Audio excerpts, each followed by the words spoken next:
So yes, my name is Maria. I am an Icelandic tourism professional, and I have been working within tourism for about 14 years with holding roles in various areas of the industry, from reception to hotel management, restaurants, and to my current position at the Icelandic Travel Industry Association, or SAF in Icelandic. It's a little bit shorter to say.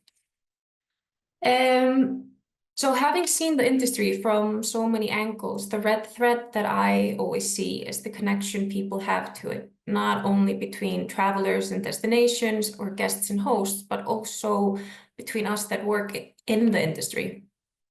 And tourism is such a human-centric industry, and it's that connection and collaboration that I will be talking about today. Why it matters, how associations and other forms of collaboration build resilience and sustainability, and what that means, especially for small and medium-sized tourism companies. So tourism is a very dynamic industry, as I'm sure we all know, but it is also very exposed to external shocks. We've all seen how quickly things can change. For example, with the COVID-19 pandemic that halted travel almost overnight, to volcanic eruptions for us here in Iceland in recent years. And these moments test not just individual businesses, but the entire system that we depend on. And Icelandic tourism has repeatedly proven its ability to recover, and that recovery always comes from people working together, sharing information, supporting one another, and speaking with a collective voice. And in recent years, as we know, sustainability has become more of a defining factor for competitiveness. So the expectations of travelers, governments, and investors are changing fast. And yet, and perhaps this is especially true for SMEs due to fewer resources, as the concept gains more awareness, the more complex it seems to have come. So one clear example of that is the certification jungle, where we've seen so many different certifications that companies often have no idea where to start. And this is what makes collaboration so important, because resilience and sustainability are both shared challenges that demand shared solutions. So where do associations come in? An association is at its core a platform for people and organizations to unite around a common purpose. So us at SAF, we represent about 360 companies across the tourism value chain, accommodations, restaurants, transport, and even subsector associations. And our role is to protect the collective interest of our members, advocate for policy and regulation that ensure a competitive business environment, to serve as a collective voice for the industry, and to ensure that tourism in Iceland is built on professionalism, respect for nature, and respect for the people of Iceland. But beyond sort of our day-to-day work, what really matters is this: associations create structure for collective strength. They bring together expertise, experience, and voice of companies, large and small, and turn it into influence, stability, and progress for the entire sector. And what does this mean in practice? So when we talk about resilience, we're really talking about the capacity to adapt, to absorb shocks, and to recover quickly from disruption.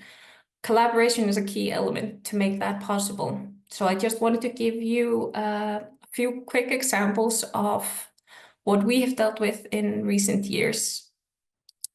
First, we have the COVID-19 pandemic. We all know the incredibly widespread effect that had, and Iceland saw a drop of about 76% in international arrivals between 2019 and 2020.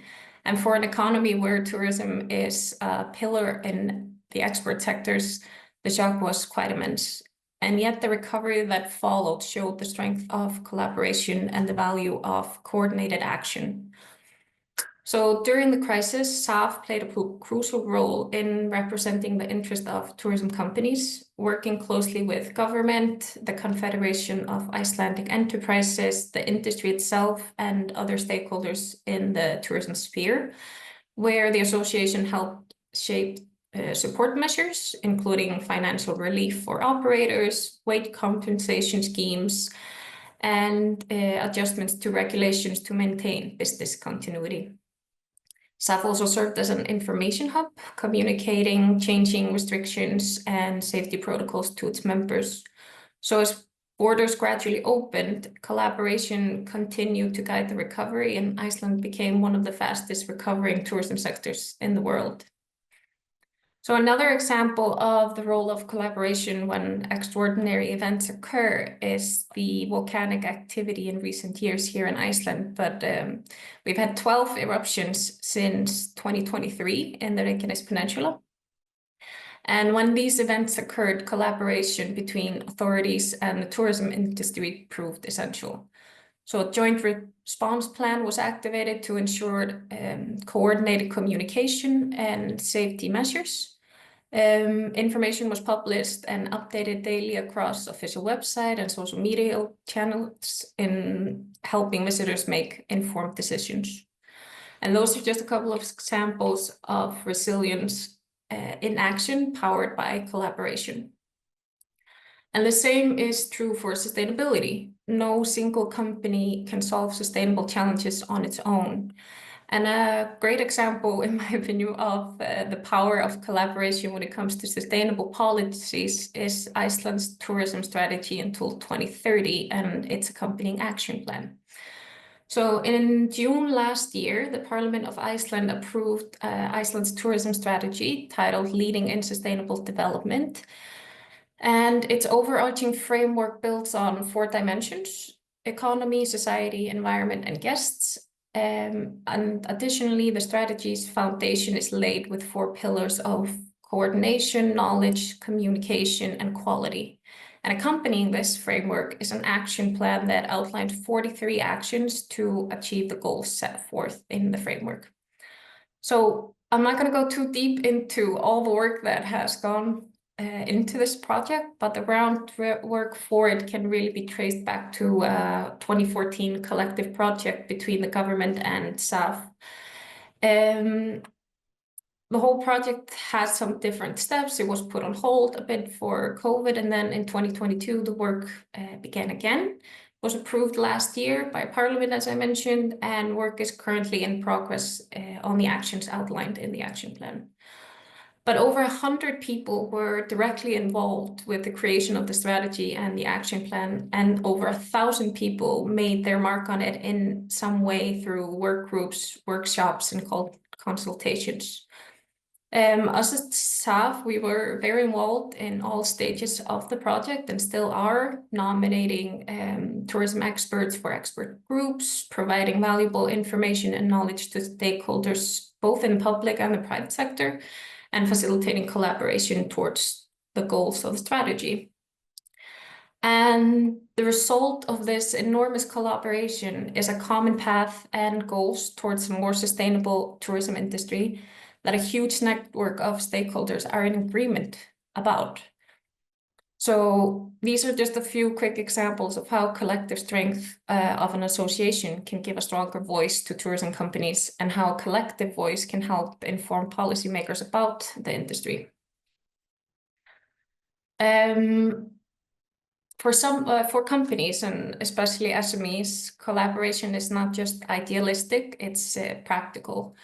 So in some reviews from some of our members, they say participation has provided networking opportunities and insights into other sectors of the industry, information and assistance when it comes to regulations and policies, and really giving them a seat at the table when it comes to discussions about the industry. And so that's just to name a few of the benefits that our members see. But collaboration comes, of course, in many forms through associations like SAF, clusters, as the Icelandic Tourism Cluster that is also involved here, and DMOs, and sometimes just as simple as having a cup of coffee with somebody.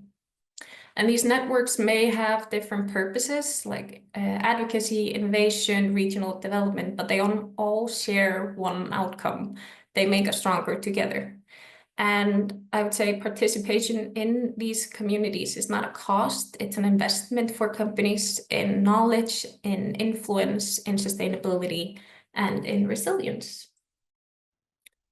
So, as I wrap up, I just want to encourage you to participate in collaborative platforms and communities, because in tourism, we know better than anyone that connection is what makes everything possible. And that also goes for the industry itself. By connecting to each other, we create the foundation for a more resilient, sustainable, and thriving future for tourism. So thank you for your time. If you have any questions, please feel free to ask, but you are also very welcome to send me an email, find me on LinkedIn, or just connect.